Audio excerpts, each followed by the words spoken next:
Canada and the entire continent of North America is in mourning. Brother Andre is dead. Brother Andre is no more. During the night of January the 5th, 1937, at precisely 12:50 a.m., the man who for 40 years was an unknown porter at Notre Dame College before becoming internationally venerated as the miracle worker of Mount Royal, rendered his soul to God at the age of 91 in the L'Espérance Sisters Hospital in Saint-Laurent.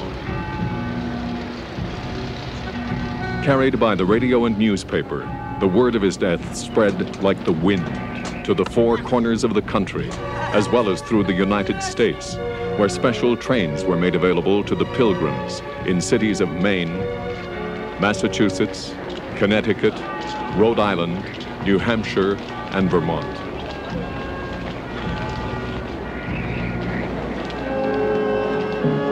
The multitude of faithful who wished to see the remains of this sainted man before his internment far exceeded anything ever seen before, to the point where posterity will recall the apotheosis of this man's appeal as legendary. There were over 1 million people.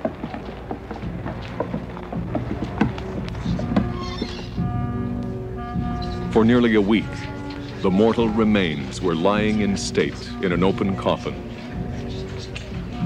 It was decided not to embalm the corpse, a real act of faith given the circumstances.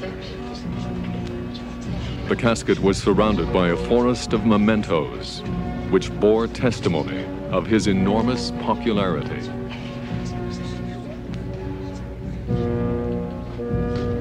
For 6 days and 6 nights, the faithful filed by the modest wooden casket at a rate of 100 people a minute. By special permission, the blind were allowed to pause momentarily next to the body and touch the forehead of the deceased.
But what is this all about? What it's about, Father Clement, is that we've been talking for many years of transferring Brother Andre to Memramcook, and so far we've done nothing. In conformity with the wishes of the Superior General, this council has to make a decision. What is your opinion, Brother Henry? It is nothing new. It has been going on since you sent Brother Andre to, as he said himself, the other side of the tracks, so as to receive his people. That as prefect of discipline, I have been unable to bring him into line. Yet he continued to fulfill his duties as porter. You've counted how many miracles, Brother Andre? Until further notice, we will refer to them as healing instead of miracles. In any case, he gave me back my eyesight. The number of barrels of oil that I have bought for the oratory that are paid for by the college has tripled since the Eucharistic Congress. The figures I have in the debits column for the expenses of the oratory are higher than ever, and I have yet to write anything in the credits column. But surely you're not going to recommend to the Superior General to transfer Brother Andre to Memramcook? Ah, but anywhere else would be a waste of time. But Memramcook in New Brunswick is far away. Far and deserted. Exactly. And you will have, as is usual, no choice, Brother Andre, but to obey.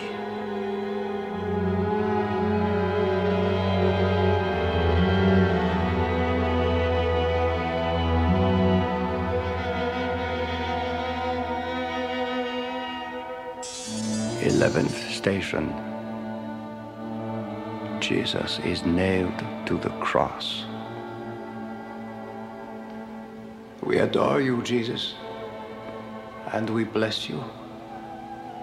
Because you have redeemed the world through your holy cross. This, my Lord, it makes no more sense. Forgive me. It hurts too much.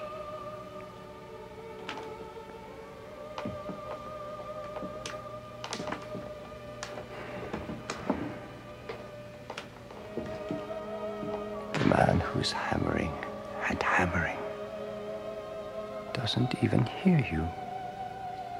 As if he were hammering nails into a board. It makes you want to grab him by the shoulders. What are you doing? Do you realize? This is Jesus Christ, the Son of God, who did so much good with these hands, like nobody did before, or will again. Those two thieves, those with each crack of the hammer, they cried, "Not you, no, not you." I pray you, Lord, teach us how to bear it in silence.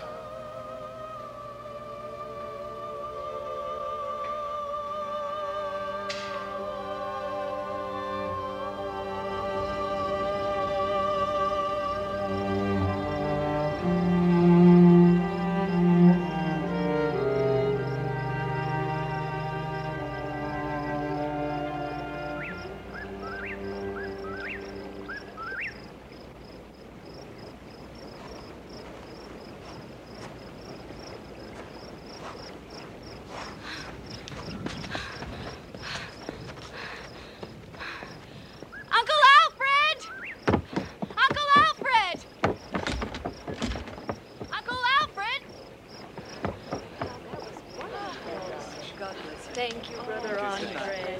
Oh, isn't he wonderful? Beautiful. Oh. Thank you, Brother Andre. Oh, it was well. Actually, my sister wanted to talk to him. Uncle Alfred, at last! My mother, grandmother too, told me if he doesn't recognize you, just tell him that. Do you want to fight? Marie-Esther, Clotilde's girl. Oh! You got it. I was 3 years old. I wasn't allowed, so they say, to go into your porter's cell. Neither my mother or grandmother or you could keep me from going in. No wonder your big brothers wanted to beat you up. Oh, not anymore. The 5 of them are all gone. I'm the only one left at home. Still in, West Warwick, Rhode Island. I guess it's the Eucharistic Congress that brought you around here. You, much more than the Eucharistic Congress. Oh, come on now. And by the way, there's a lot more people that come here than Notre Dame Church and the cathedral. Oh, come on now, Marie-Esther. That's pure nonsense. But I came 3 times to see you, packed with people, no way to even come close to you. That's the truth. If you say so. I had to wait after everything was locked up. What do you want me so badly for? Just look at me. Straight in the eyes, Uncle. Do you think I have the calling? You came all the way over here to ask an old goat like me. The nuns in the convent in West Warwick and the pastor said that I have it, same as you. No. My brother, my mother, my grandmother, and the love of my life told me to ask you, Uncle Alfred. And what makes them think, the nuns and the pastor, that you have the calling? I can't stop asking myself, why is there so much suffering out there? In the poor areas near us, working in the factories, it's really no joke. You know what it's like. You went through it years ago. You see, between Leonard's father, who is Irish, and his mother, who is French, like me and you, things aren't going very well. So the pastor and the nun say that with Leonard and me, it wouldn't work out any better. But that if I entered the order, things would be better. Oh boy, I see red when I hear that. I'm all mixed up. I don't know anymore. Do I let go of Leonard? Do I hold on to Leonard? When I say I love him, it's no joke. Ah, but you just have to follow your heart if you love him that much. Little runts like you don't make very good nuns anyway. Oh, with you, it's so simple, just so simple. Oh, no. Oh, you don't know. You just don't know. All the worries that I had. Oh, there. Boy, and Leonard will be so happy. It's even better. Excuse me. You're leaving? I gotta go already. I got things to do. Oh, I know it's real late, and you had a heavy day on your shoulder, and that you're gonna have an even worse one tomorrow. The fathers down at the college told me to leave whenever you would say so. What fathers? Ah, but if you only knew all the messages that the whole family, especially Grandma Leocadie, you know. If you only knew all the things Grandma wants to know about you. That's good. That's good. You're gonna come back down? Should I wait? Yeah.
Go on, back downstairs.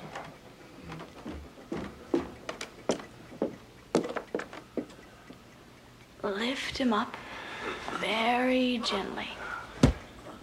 That's right. Thank you. Now you go on down.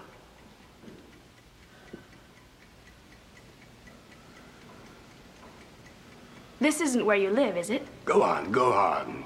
Where do you sleep then, in here? Hard-headed Bissett. Go on, get downstairs. And the nuns, when they clean up here, does the good Lord strike them down? No? Well, me neither. Aw, come on. You got no business here. Grandma Leocadie sure was right when she said you weren't a reasonable man. Well, she sure was right. Now go on.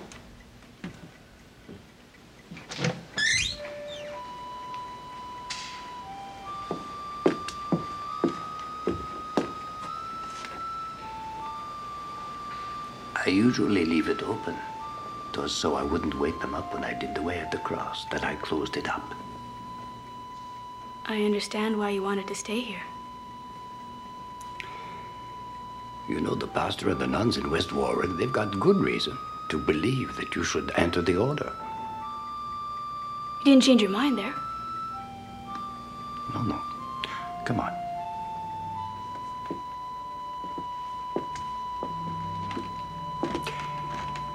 We're going into the chapel now. Cover your head.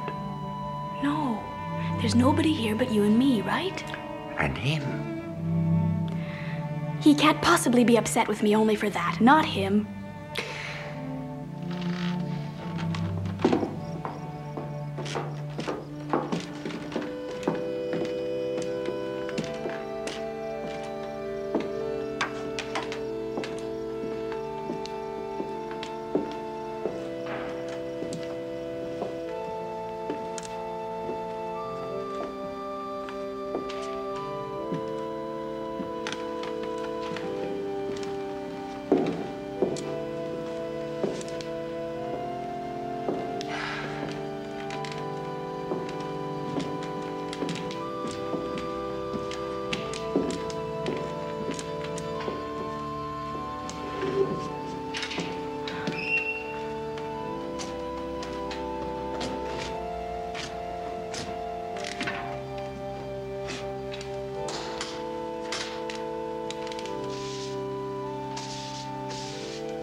Do you always clean up around here?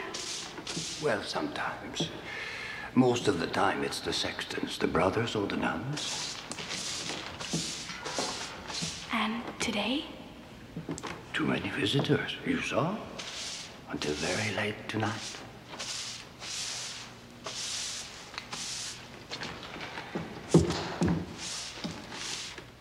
You mad at me? No.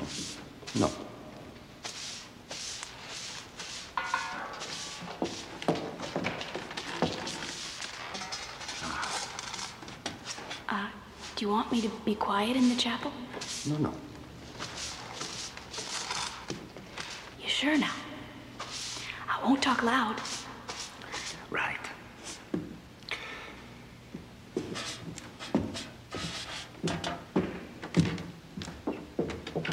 Do you think that Grandma Leocadie, because of her age, could be getting a little dotty? Leocadie. It'd be surprising. Is it true you always thought she was a grump? A bit. And she said that when your parents died, that it was her, Leocadie, who had taken care of you. Well, a little. And that it was her, by sending you to see Father Provençal, who started that whole thing about your calling, right? Is she right, eh?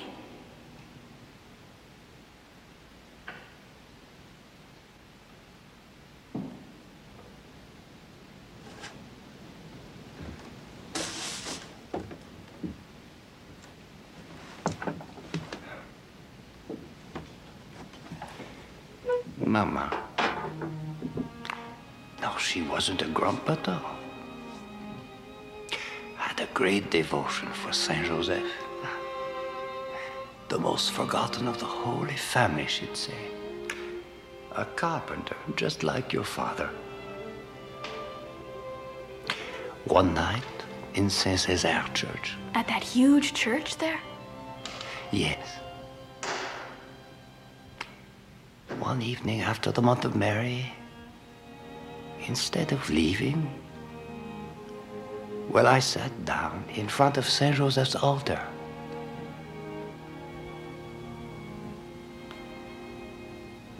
You stayed sitting there for a long time? 45 minutes, an hour? 2 hours? Was he answering you, Saint Joseph? You could hear him? Really? Yes, inside. How is that?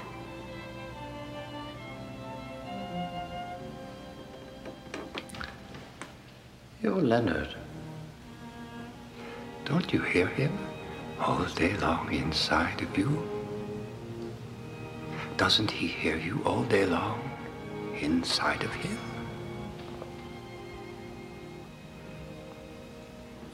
You were really that much in love with him? Yes, with him. Jesus, Mary, and all the others. And then what?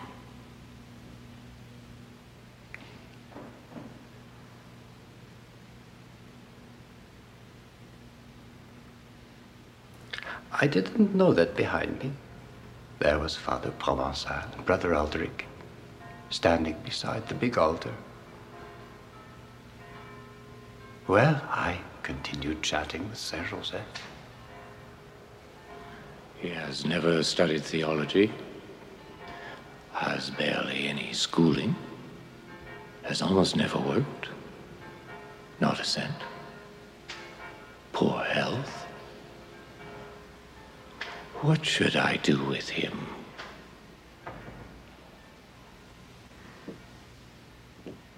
Uncle Alfred? Uncle Alfred? And? Well, Father Provençal didn't wait another minute. He grabbed me by the scruff of the neck and he put me down here at old Notre Dame College, down here on Côte de Neige. You were known in the world as Alfred Bessette. You will be known henceforth in the Congregation of Holy Cross by the name Brother André. In honor of? Well, Father André Provençal. You will be the porter, lamplighter, and nurse. Sweeper of the chapel and the corridors, stairways. You will take wood to the chambers. You will also tend to the laundry. The barber to the students, stable boy. You will repair the cassocks of the fathers and the brothers. You will make the woolen cords which they use for the waist belts. Yes. He was another superior? Those orders came from the provincial superior. Well, he really piled it on you.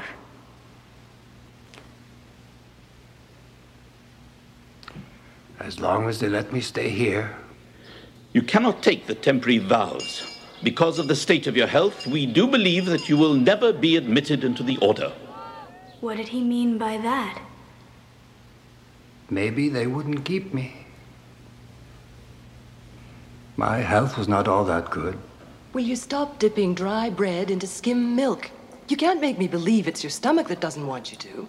Down some good cabbage soup from Brother Ignatius' garden. Won't you please try even one spoonful? This wouldn't be penitence or high virtue, would it? Why won't you sneak some while no one's around? If only you'd take your meals in the refectory with the other brothers and fathers. And why would you want to eat alone? A porter? Well, I didn't really belong with the others. Somebody had to answer the door.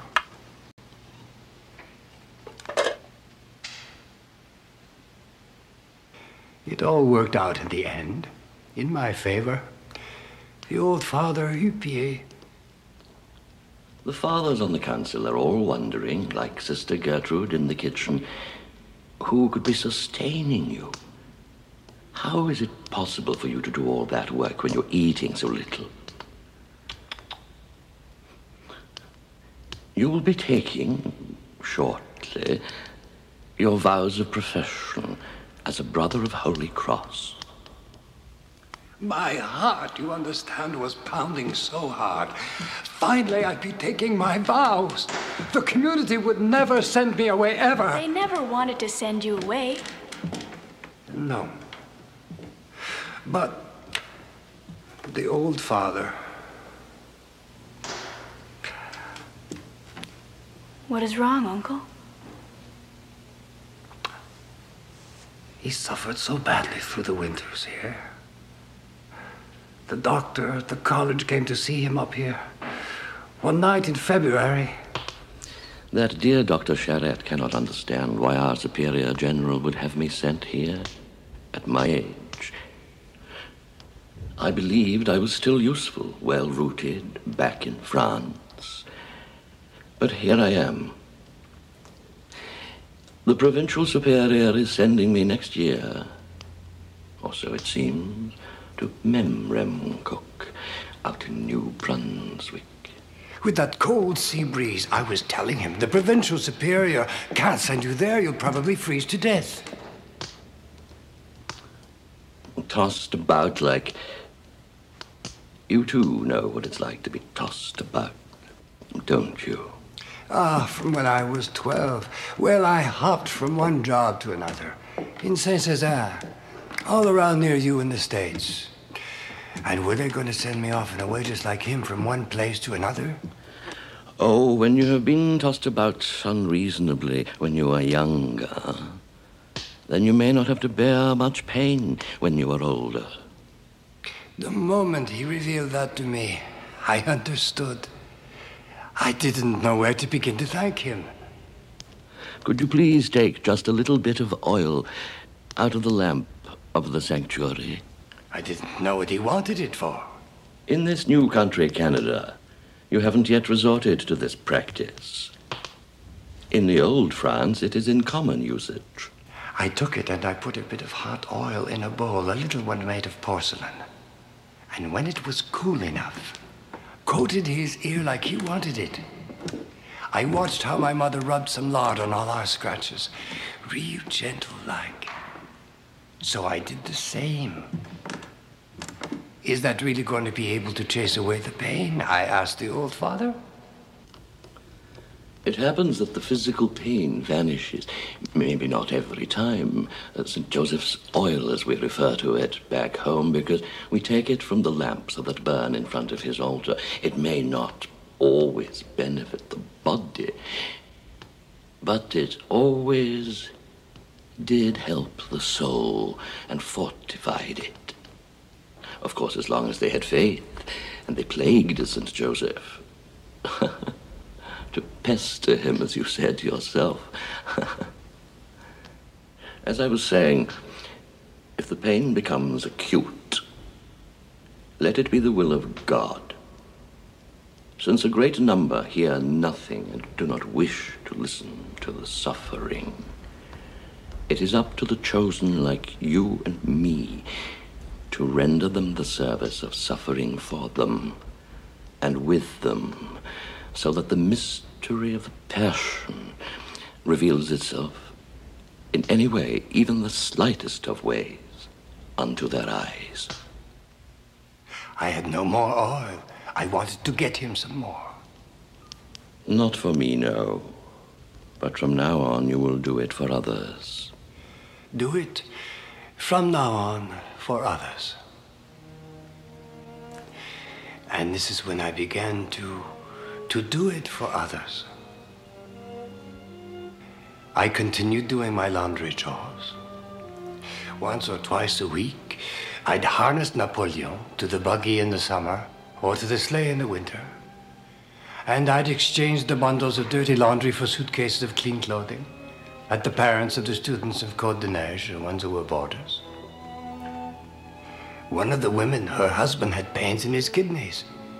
So I told her to try, if she wanted to, some of Father Hupier's oil, St. Joseph's oil.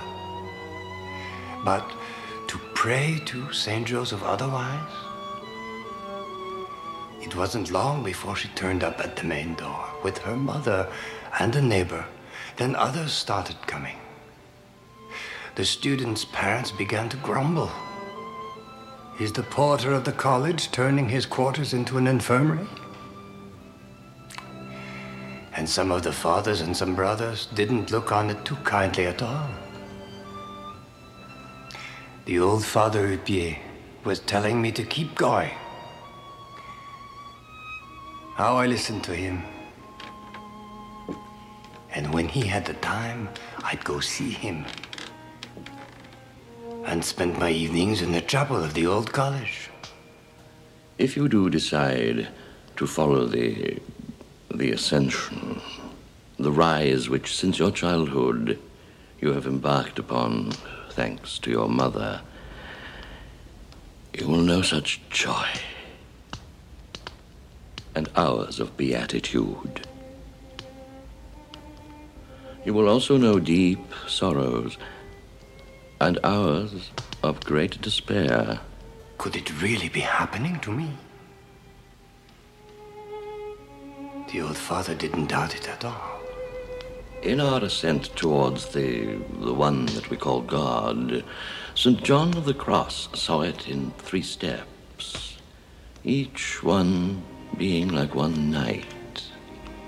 The first one, as it is written, is a long night of purification, just as we burn metal to remove the scaling.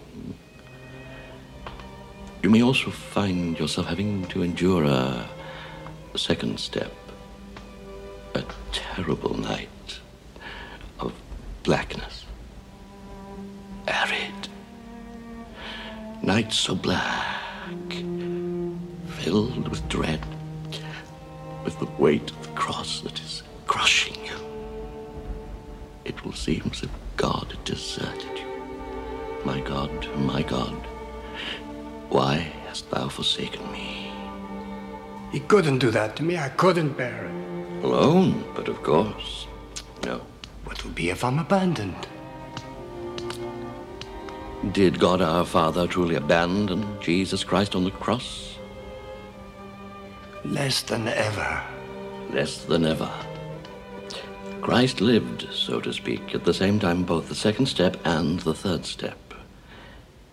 As in a night of stars, as in a night of transfiguration, in which the soul melts into one with God. My heart is always open to you, Father Ripier. Such precious hours. I tell you, are for me blossoms that flower into eternity.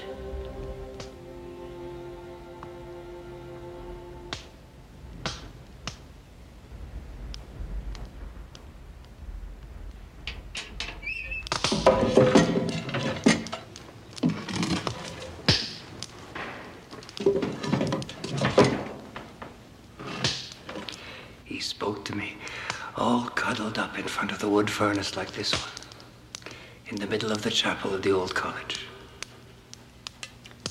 Dear old father, That old St. Joseph's oil, did it work? Oh, you bet it did.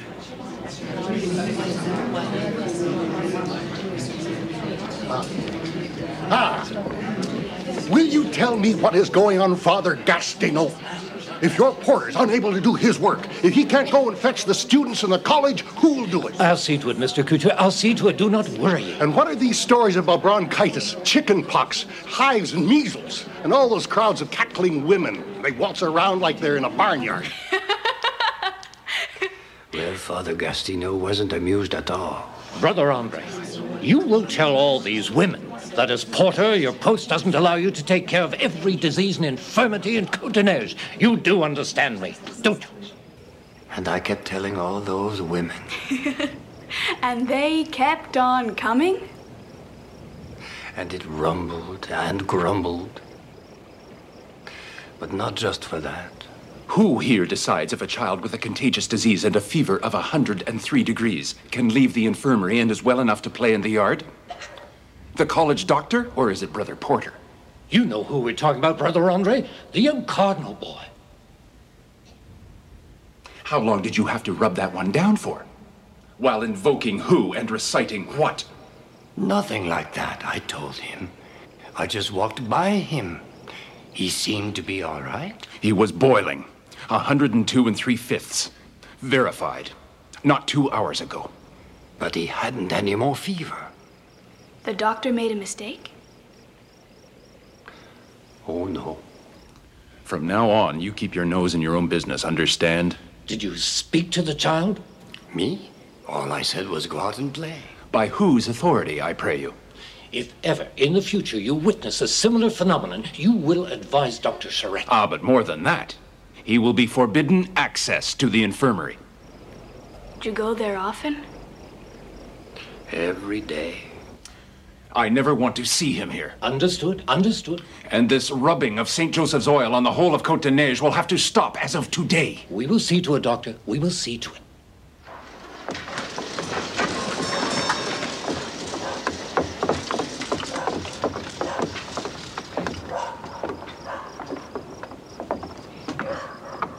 The Father Superior said I could come up, that I was allowed to, just like your niece. You saw the Superior? I had no choice. Well, me neither. The two young policemen didn't want to open the gate.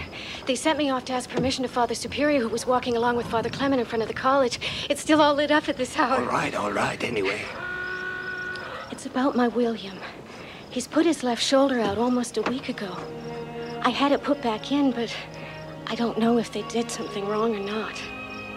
Are you able to move your shoulder at all? Actually, no. I wanted to come and see you, but with the Eucharistic Congress, it's just been alive with people. You just get crushed in the crowd. It's supposed to be even worse tomorrow. Brother Andre is going to be real gentle, don't worry. It doesn't hurt on both sides, eh? The right one's okay. Don't move. That's right, William. You just do what Brother Andre tells you to. I'm so happy that we finally managed to see you. You don't know how much this means to us. That's right, William. Feel any better? Give him time. Have confidence in Brother Andre and in St. Joseph. Look, your mother's going to take it home. She'll rub the oil the same way. And she's going to keep pestering Saint Joseph. You do the same, Then she'll take you to see the doctor. Okay? If you could only sleep through the night and let us get some rest. Your father works hard, and I'm doing the best I can. A big boy like you doesn't bawl, eh? That's my boy.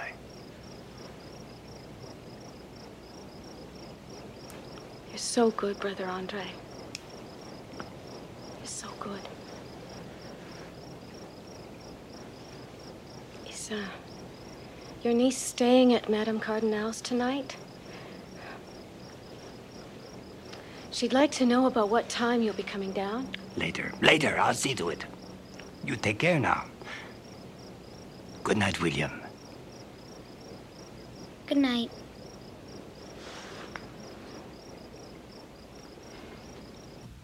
His oil of Saint Joseph, for me, no thanks. I won't pamper myself. Well. And when a Breton like him says no, it's no. But one afternoon in February, on the doorstep of the college... Ah!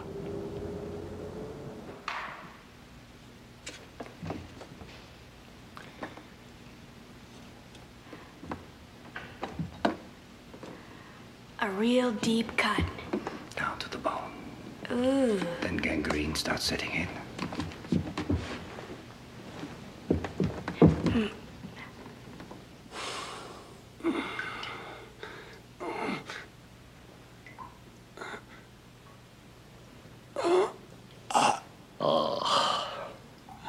Call me Zouat, if you please, Dr. Parizeau. As you can see, the inflammation runs from the ankle to the thigh. It's starting to blacken. You've had this injury since... About 5 weeks. You called me only today? Well, we could not anticipate such aggravation. Well, this is quite a strong patient who has, until now, resisted the infection. How old are you? 51. What did you put on this, Charette? First, I administered, with some success, a coat of a pine gum. Pardon? Well, an old wives' remedy that's as good as any other, no? And after that? Then ointments, absolutely worthless. In which you had every confidence? I had confidence. But despite all this, gentlemen, now tell us, what is your diagnosis, your decision?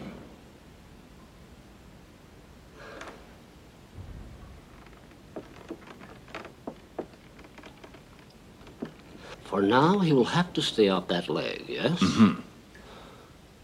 And if the swelling doesn't start going down, if it keeps on spreading... No other choice than amputation. Mm-hmm.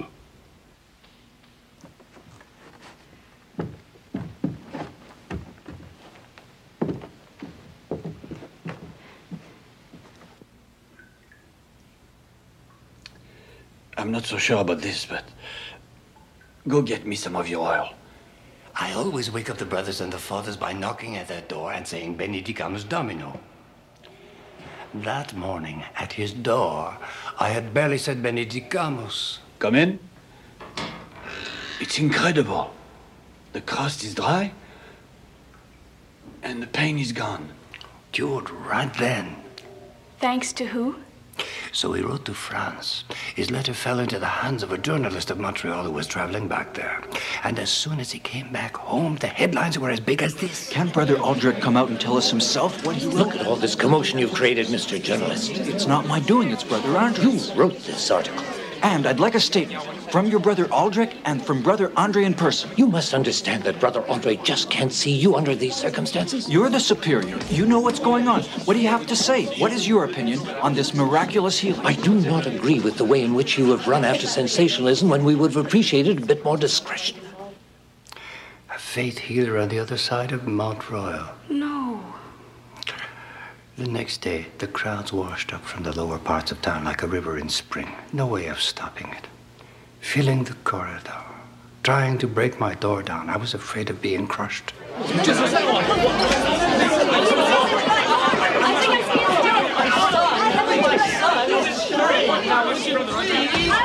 No oil has ever cured anyone from blood poisoning. You examined me, doctor, the night before I was here. You were walking. Not without my crutches. You were eating. No! You were drinking concoctions. I spit out half of it. You swallowed the rest. You were fighting against the illness. That isn't what cured me. Ah, you're a doctor. You had it verified clinically. But it was so swollen that it was oozing right through the bandages. You were all ready to amputate. Oh, amputate. Now, really? Well, I was suffering like a bear caught in a trap. I couldn't sleep. I was fading away to nothing. So I used some of St. Joseph oil. Aren't there enough charlatans, faith healers, or witch doctors throughout the province that we need one here in Montreal? Show me another one like him. You'll never get me to believe in his greasing. But you can't stop me from believing it.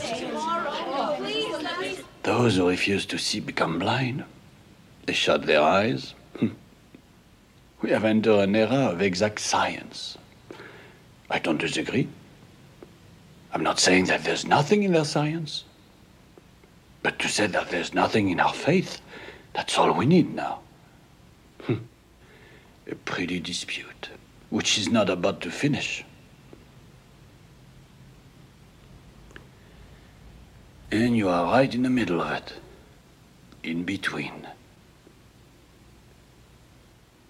How's that make you feel? Not very big at all, I would say. I'm afraid that you will never again have peace. One Sunday, that journalist even forced his way in here before visiting hours. Do you feel any emotion when you perform a miracle? It wasn't up to me or him to say I had performed miracles. Then who? Oh, the bishop, or I don't know. Do you consider yourself a healer or a miracle worker? Listen once and for all.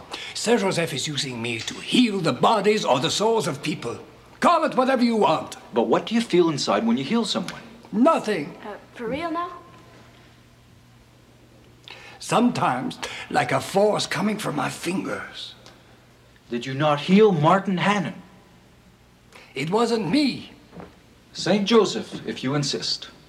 And against all the laws of nature, as it seems. But Martin Hannon first appealed to Saint Anne in Beaupré, who sent him back on his crutches. He comes here, and he leaves walking on his own 2 feet. How do you explain that? Saint Anne would be losing some, Saint Joseph gaining some? I don't know all their secrets up there. Could be that Saint Anne was snowed under, and Saint Joseph needed more work. Is it true that since birth, your stomach cannot digest properly? Sometimes I can keep a meal down, other times I just can't. Is it true that you go through periods when you eat or digest practically nothing? At times. Long periods? Aren't you finished? What about these days? Nothing stays down. It burns? Yeah. There's a doctor who can't understand how you're able to survive under conditions like these. So what? So what? Dr. Lamy. While your fame is spreading throughout Canada and the United States... Will you stop it now? The order keeps you on the lowest of echelons, and still you are washing floors. And they're right. Now that's enough. Will you leave me in peace?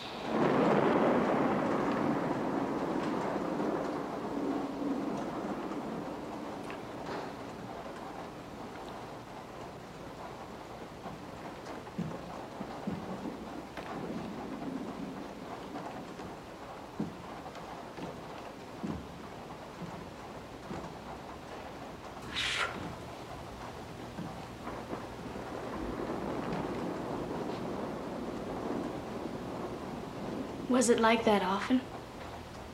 No way to escape it? I used to say, couldn't you please, my lord, continue wanting me forgotten in my corner of the porter's hall? In a sense, for you, it's too bad that you can't be left in peace. I'm not the only one who thought that way. Brother Andre, within the walls of this brand new college, I wish to see a new spirit prevail. In collusion with the sacristan brother, you have squeezed out of a certain lamp in the sanctuary enough oil to grease down the walls and the floors of the old college. It's no longer a matter of question. From now on, this college will breathe order and tidiness. Your porter cell will not serve as an infirmary anymore. Put a sign on your door. Ite ad Joseph. Go and see Joseph and leave me alone.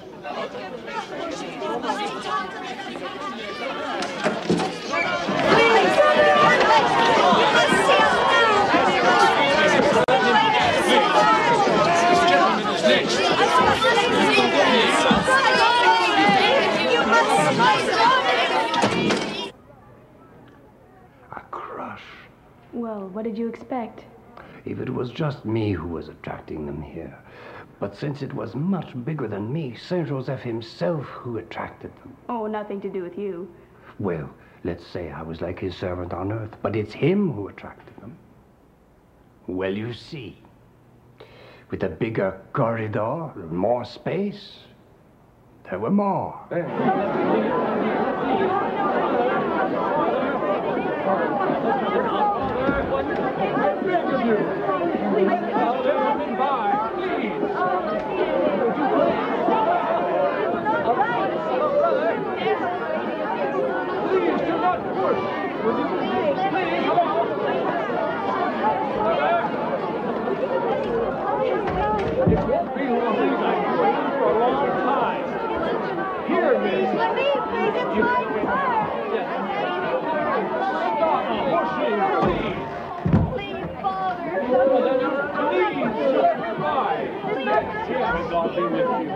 This way.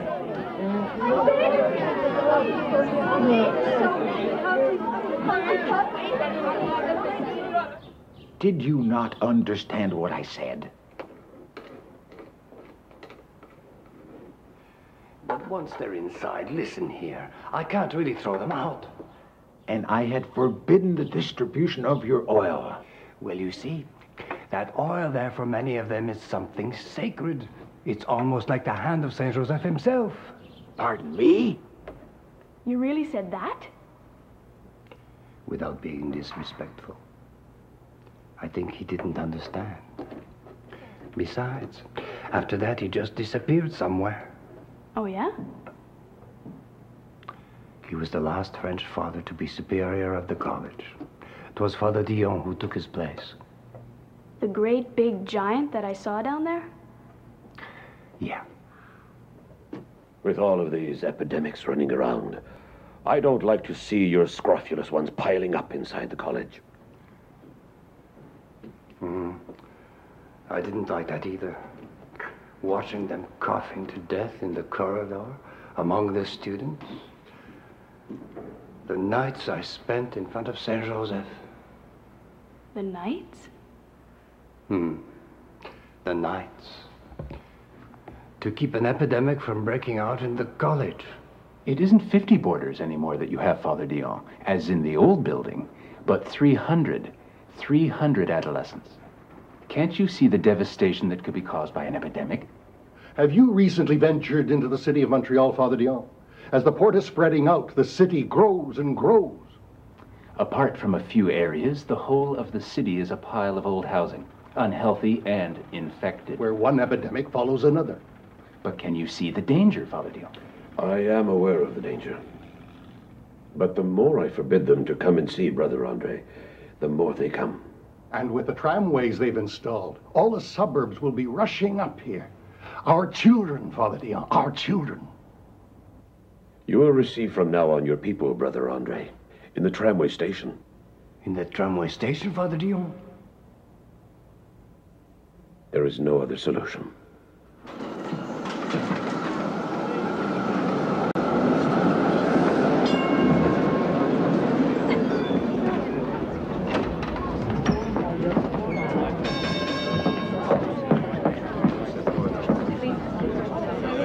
Where is Brother Andre?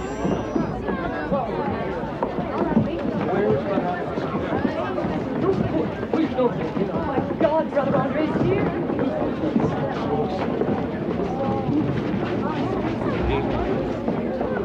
Can your witch doctors see you elsewhere? These are not the ones decide. The base yours. The tramway company is going to hear about this. You can be sure. Brother Andre, we love you. Miracle work. Come, I can't see Brother Andre at the college anymore. I have to see him from up close. It's about time. For my mother, she needs your oil. It's the parents of the boarders. It's Brother Andre. I think it's a wonderful thing that's happened. I'm practically cured. I'm in terrible pain all the time.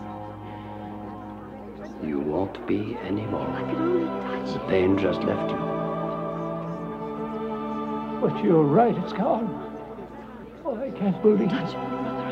You can go back to work now. What was written in that Patrick? So we came. No, my turn. It's for my daughter. There isn't a shred of sense to that goddamn Tom on his way here. I can't believe that it's the 8th Chancellor. You cured my husband who works at the tannery from sciatica.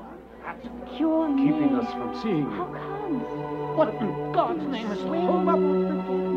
I think he's just a... Don't tell me you never heard of him. For my daughter. She's in the hospital with a great fever. The company doesn't care at all about us.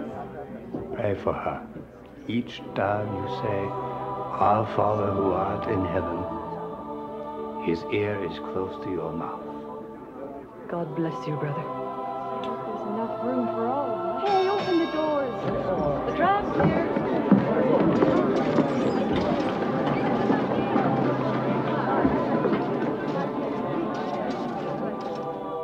When the last tram had gone away, I looked at the mountain. You saw it for the first time? No. My mother, when I was that high, would look across from the house at Mont Saint-Grégoire.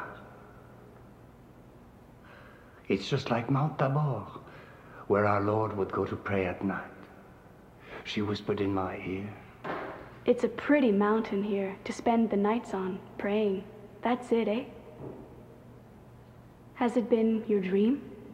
For a long time? A good stretch of time. Because Saint Joseph kept telling me that he wanted me to climb up here. To receive my people. You dream of acquiring the mountain, but the honor wants the moon for it. I think the moon is in its last quarter around this time. Oh, really? He still grumbled? Oh, less and less in his old age. He was now the steward of the college, so now he mixed with businessmen. You can't really talk about the last quarter of the moon with businessmen. Well, not too long after that. Well, good news. Your mountain, the order bought it. The proprietor, who has a bone to pick with God knows who, finally dropped his price and is selling it to us. 2 signatures after supper and it's ours. I'm interested to find out to what extent your prayers and your stomach ailments have helped to tip the balance in all of this. Go and ask our theologians. They're always confused anyway. What would you have answered in their place? When Saint Joseph has decided to get somewhere. Saint Joseph was comfortable in a stable in Bethlehem as an apprentice carpenter from Nazareth. He mustn't feel all that bad out there with you in the tramway station. I showed him the statuette, and I said to him, if you would permit me, if I could place it under the giant pine at the top of the mountain. And your people would climb up there to see you. The council has decided, Brother Andre, that the park on the mountain will remain in the use of the students and their parents and the members of the community. Your patients have threatened to take over the college. I won't allow them to also take over the mountain. The same Father Dion who allowed me to come up here? And what got into him? He thought he had resolved everything by sending me to the other side of the tracks. So to spite himself, he pushed you towards the mountain. Mm-hmm. A committee of promoters has been formed. They want a way of the cross on the mountain, a chapel at the summit. They're talking about meeting me. Waste of time. Stay at the foot of the mountain. Boy, he's stubborn. Maria Esther, the superior. He's still stubborn. An old father who knew how to use a paintbrush. He repainted the whole statue just for me. I kept it in the main entrance. Keep holding on to that statue. If you could learn to wait, you're so impatient. How many years did you spend waiting in the tramway station? 8 years. That's too long. I will be able soon to embrace future, past, and present in a glance. Brother Aldrich was dying?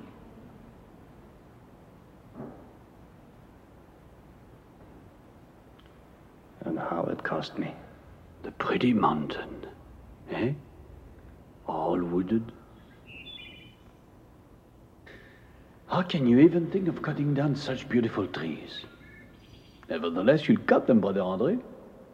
And more than one. Some fathers and members of your committee of faithful are on the warpath again. If you only had money, Brother Andre, I repeat, if you only had money, Brother Abondius then could build you a little chapel, a repository altar, at the top of the mountain. You'll be able to receive your people, but nowhere other than there, and we don't want to have them everywhere. And I don't want to hear any more about it. See the entrance? That was the chapel. That's all.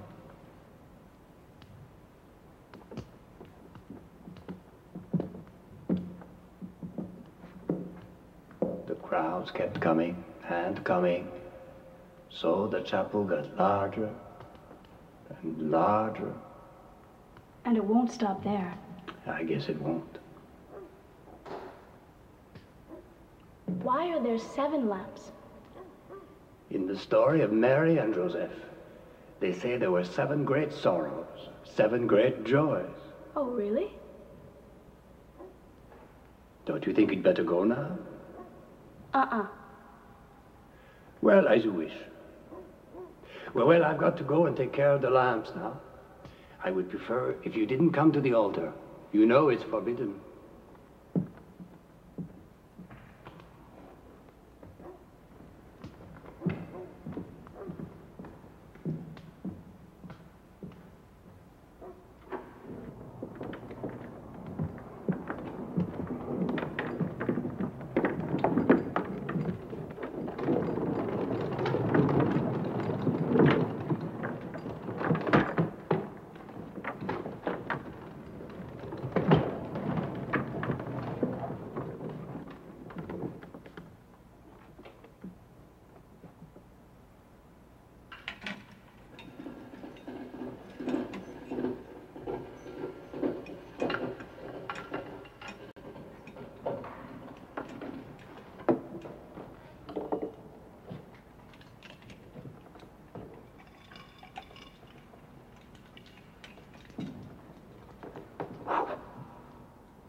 I told you not to come in here. You know that it's forbidden. You got away with too much already.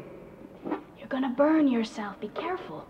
I never burned myself. Go on and sit down there. Pass me the mittens. No. Okay. I'll fill up the lamps with the new oil then. The good Lord doesn't like to see one here. I'm warning you. You'll never make me believe that. Regulations. Marius, there are regulations. Yes, but this night's different from the others. If Father Dion arrives and finds you here... After what you've told me, I got a few things to say to him. He's redeemed himself since then. Marius, there. That's enough. Go and sit there.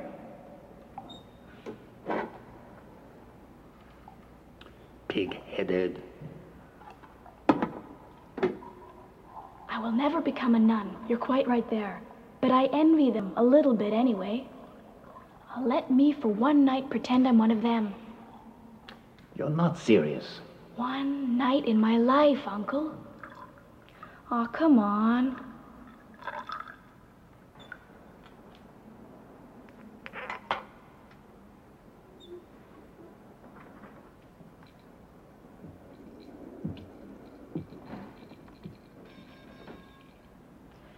Assembly line work. You like that, eh? Yeah, right. I never let a chance pass by me. Is that enough? I'm going to put a bit more. I wanted to try it to see what it's like. We didn't send you to school in a good convent, my dear, just so you can go and work in a factory. My father, my mother were so insulted. My brother and Leonard as well. So you see... You're kind of skinny. I suppose you don't do anything? I'm working, pardon me, with Leonard in his father's store. Sales, accounting, everything.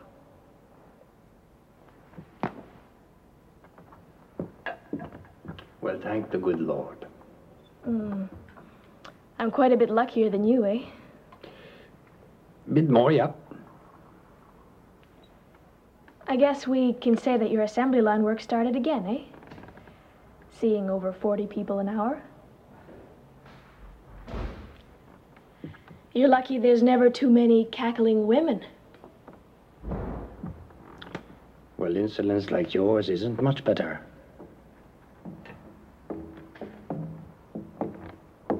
Insolence? Good Lord, is this possible? To what do I owe this honor, pray tell? Not much, I guess. I should never have permitted her to come up here. I wouldn't say that. In fact, she's been a great help. Thank you kindly, miss. It's nothing, Father. But Mrs. Cardinal, the lady you're lodging with, is worried. She called. I'm going down now. Right now. Besides, given the kind of day Brother Andre has had today. And the one that awaits him tomorrow. If you only knew the number of calls we've received, the torches are starting to light up again everywhere, all over the city. As if they wanted the Eucharistic Congress to continue. But this is where they'll finish up tomorrow. Oh, I want to see that. So, 5 o'clock then. And enough with the qui-vive for tonight. Close everything up, Brother Andre. And I hope your boarders will not prevent you from sleeping tonight. Don't worry. Are you sure now? You absolutely must get your rest tonight. Huh?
Sending Brother Andre to Memramcook means putting an end to the expansion of the oratory. This doesn't come from our Superior General, does it? The Superior General wrote to us, yes. And what is he asking us to do, Father Superior? To finish up on the problem of Brother Andre and the oratory, which has both occupied and divided the council for much too long. Make your own decision so that we ourselves can settle that matter once and for all. What is this all about? What's it about, Father Clement, is we've been talking for many years about sending Brother Andre to Memramcook, and so far we've done nothing. In conformity with the wishes of the Superior General, the council has to make a decision.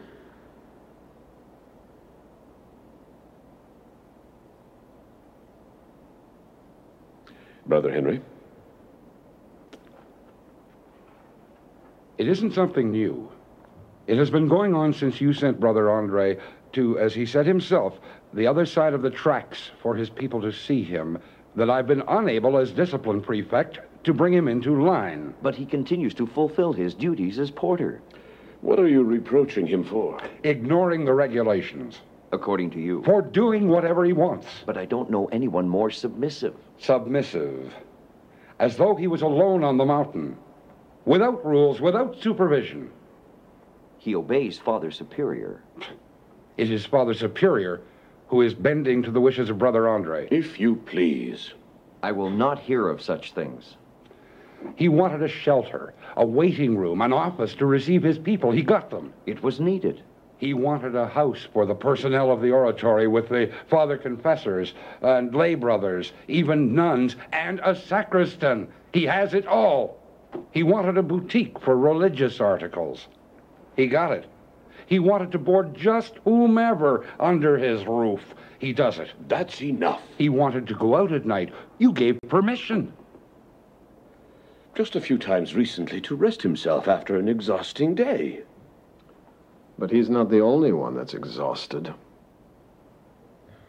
And when he'll ask you if he can go away on a trip? We are not to that point yet. We have to transfer Brother Andre to Memramcook in order for him to learn the real meaning of submission and modesty. But you don't understand, Brother Henry. I have spoken. Brother Leon?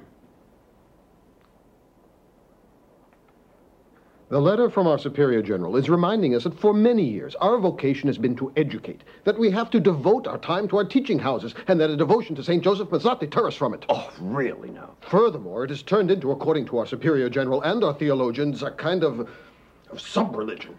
Oh, but really? Sub-religion? It appeals much more to their credulity than their faith. If you could only hear the confessions that I hear at the oratory.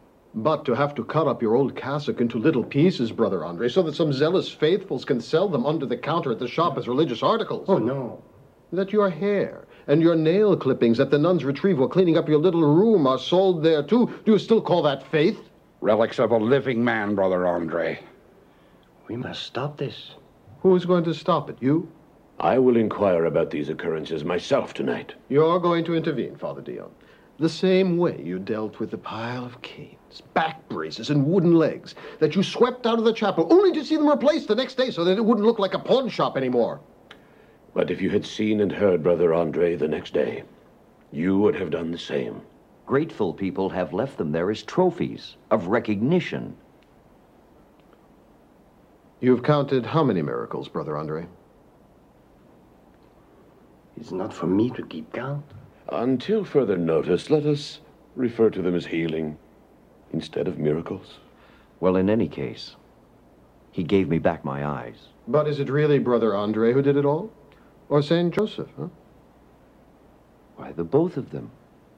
Why do you keep repeating, it's him, I am nothing, it's St. Joseph who does it all?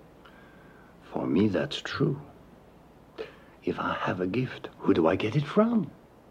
But in confounding natural and supernatural laws as you do, you mystify the common people. I do? The common people, Brother Leon, believe me, have understood for quite a long time much better than you and I who Brother Andre really is. And they'll continue to idolize him. A phenomenon of popular faith always has aberrations, excesses. Must we, because of that, reject it? But when a phenomenon borders on magic or superstition. No, but really. And commerce. If our Lord ever goes into that shop with a whip. Never would the Lord chase away Brother Andre from the oratory. You may take my word for it. Then it will be up to our Superior General to do it. Monsignor Bruchesi held an inquiry and found nothing to condemn at the oratory. We have not made towards Monsignor the Bishop of Montreal the same vows of obedience as toward the Superior General. Neither did you or Brother Andre. Brother Andre has never refused to obey. And when you ordered him to leave his duties as porter? Now really? After 40 years? But look at the work he had to get through every day. And to install him as the guardian of the oratory up there? The Superior General, like us, was opposed to it. Formally, well, no. And when he was told about the project of a basilica? Which is only in an embryonic state. A project that you cherish, yes or no, Brother Andre? It's not me. It's Saint Joseph. Isn't it about time that Saint Joseph was given his due place in all of this? He's always had his due place. Well, then, let's leave it to him to see if he will undertake the construction of something that will empty our coffers. And ruin us. The floor now is all yours. Father Stewart. I want to add that... This is enough. Father Stewart. The number of barrels of oil that I have bought for the oratory that are paid for by the college has tripled since the Eucharistic Congress. That is because the crowds have tripled. The figures I have in the debits column for the expenses of the oratory are higher than ever. And I have yet to write anything in the credits column. Nevertheless. You're selling your oil for how much, Brother Andre? I don't sell it. Then do your faithful? Then neither. I beg of you. I beg of you. Give and you shall receive is an expression of the gospel that we can't apply to the letter. It is generous but ruinous. The college gives a great deal to the oratory and receives what? But the oratory is only 6 years old. Brother Andre has believed, and maybe still does, that the oratory is self-supporting. The figures say no. In fact, it's the college that supports the oratory. Just as we have told you. This projected basilica? Pure folly. There you are. Is this really the right moment, Father Stewart, when the pilgrims abound more than ever? If I understood what you just read, Father Superior, the greater the number of pilgrims there are, then, the less the Superior General wants it.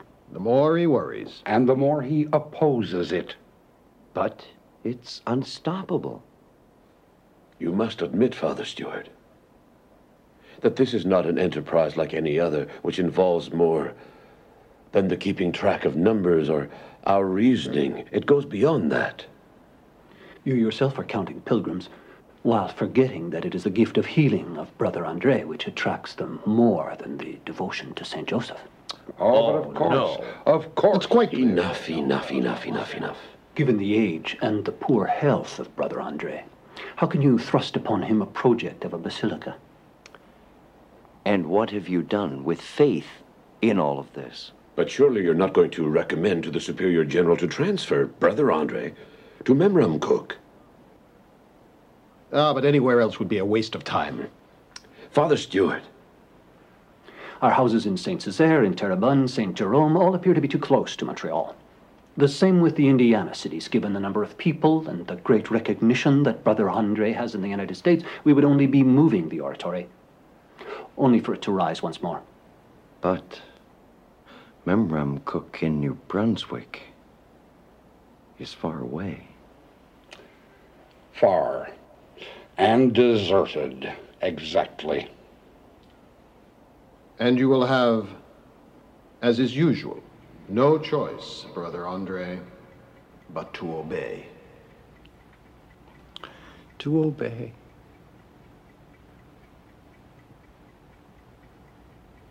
What the provincial superior will order. That's what you want?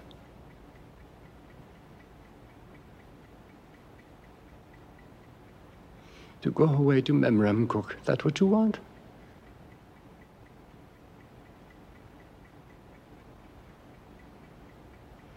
told Father Huppier he was able to bear it, not me.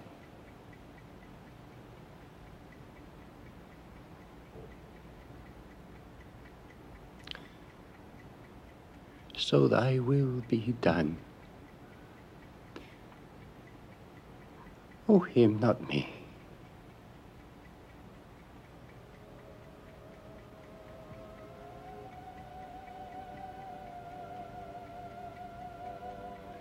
Answer me. I don't hear you anymore.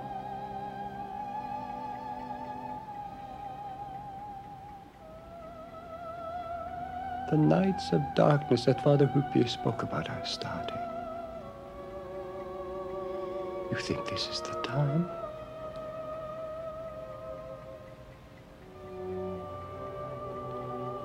Please answer me, Lord.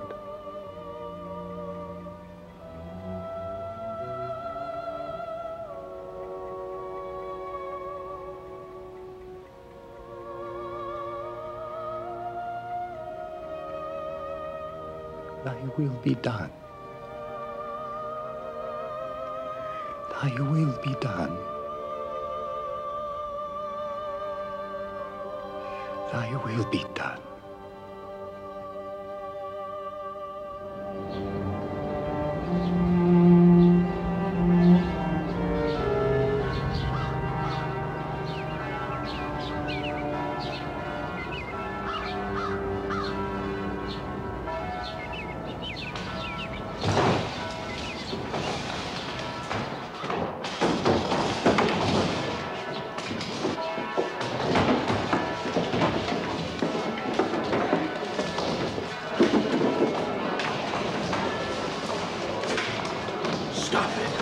Stop that. Can you hear them?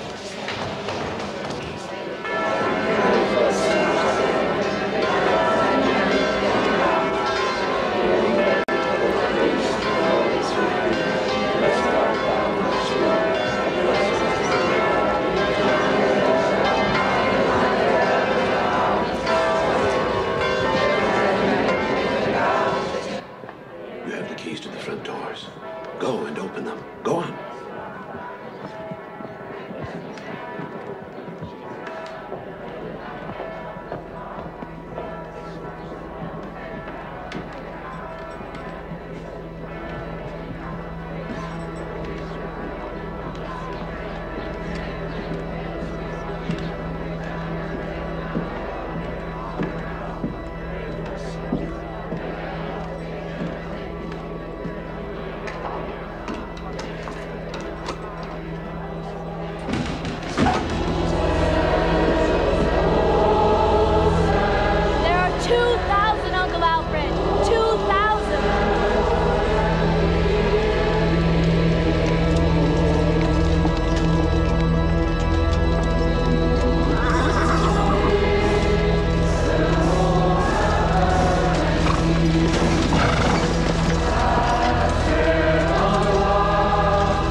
Send you to Memram, Cook.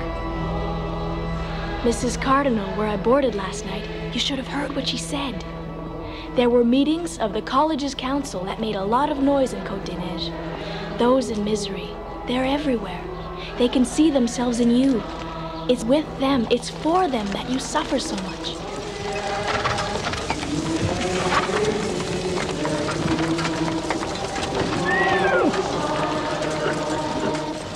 They will never let them send you away. Can you hear them?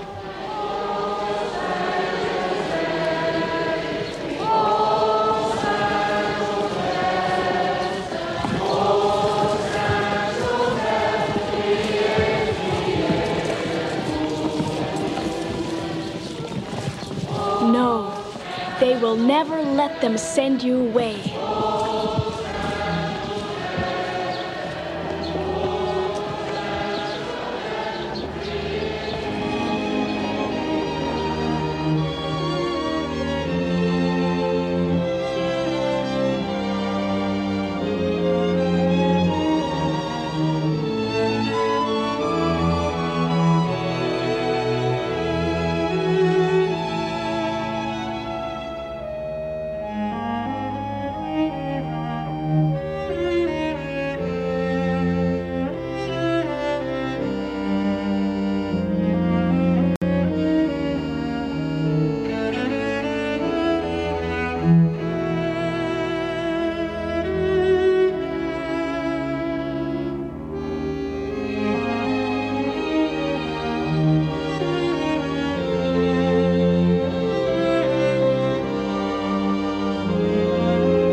never left the oratory, except for vacations, like when he visited us in Warwick.